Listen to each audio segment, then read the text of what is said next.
రాధా కృష్ణుల భక్తి మరియు ప్రేమ. ఇది సాధారణ ప్రేమ కథ కాదు. ఇది కాలాన్ని దాటిన ప్రేమ, ఆత్మను తాకే భక్తి, పరమాత్మను చేరే మార్గం.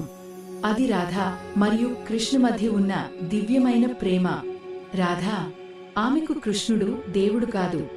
ఆమె శ్వాస, ఆమె హృదయం, ఆమె జీవితం.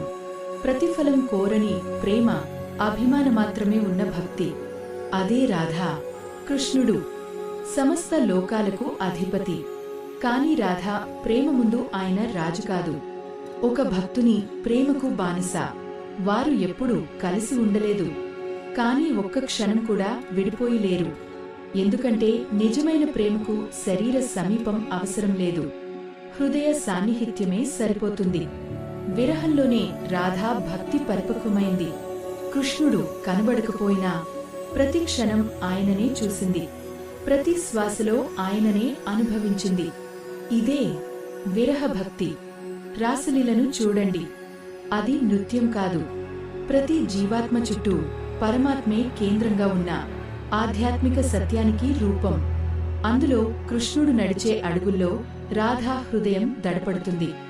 భక్తులు చెబుతారు, కృష్ణ అని పిలిస్తే ఆయన వింటాడు. కాని రాధే కృష్ణ అని పిలిస్తే భగవంతుడే ముందుగా స్పందిస్తాడని. వేదాలు, శాస్త్రాలు చివరికి చెప్పేది ఒక్కటే: కఠిన తపస్సులు కాదు, భారీ యజ్ఞాలు కాదు, నిస్వార్థమైన ప్రేమ, పూర్ణ భక్తి. అదే మోక్ష మార్గం. రాధాకృష్ణుల ప్రేమ ఒక కథ కాదు, అది ఒక సందేశం. నీవు భక్తుడిగా మారితే భగవంతుడే నిన్ను వెతుక్కుంటూ వస్తాడని చెప్పే శాశ్వత సత్యం.